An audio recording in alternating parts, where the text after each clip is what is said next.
बिहार और मिथिलांचल की हर खबर देखने के लिए यूट्यूब चैनल सर्च करें, सब्सक्राइब करें और बेल आइकन दबाएं।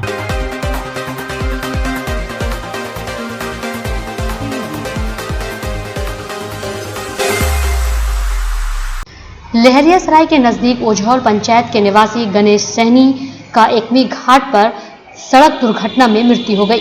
वे घर से आरटीपीएस केंद्र जा रहे थे।